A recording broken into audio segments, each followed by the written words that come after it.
ดีทุกคนลูกชายกินสมทุกคนเลยมาหาเฮือนแล้วกินยูเฮือนนี่ทุกคนเลย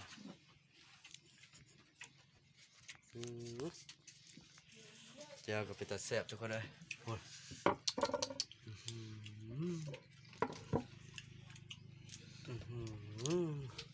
บางนกกินน่าอร่อยเลยทุกคนเลยบักควันกินนี่เป็นแซ่บบักควันโอ้ยควันดังเลยบ้านนก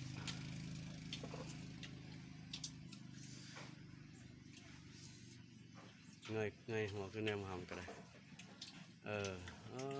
ตายแล้วผมเสียวัดเลยอะโก้เว้ยโอ้ยตายเลยแบบนี้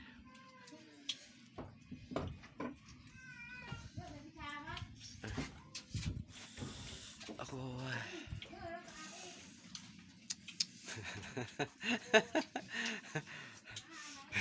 กินไปแต่แซ่บนะแม่สู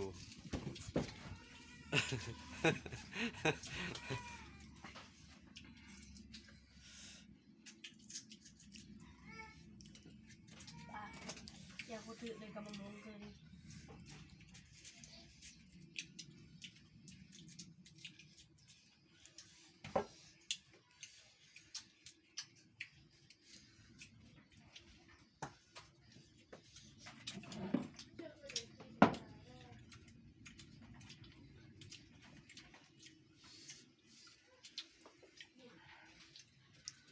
เงยเห็นนะพี่เห็นจบแนมหำกัน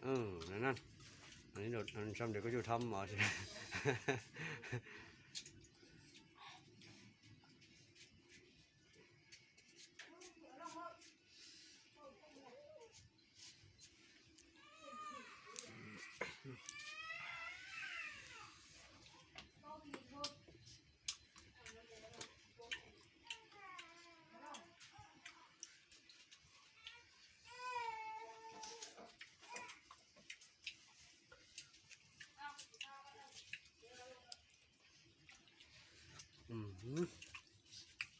คนเราโม้ทุกคนนะ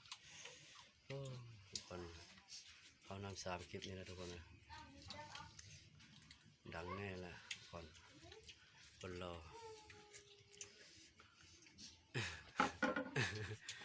คนรอม.2ทุกคนเลย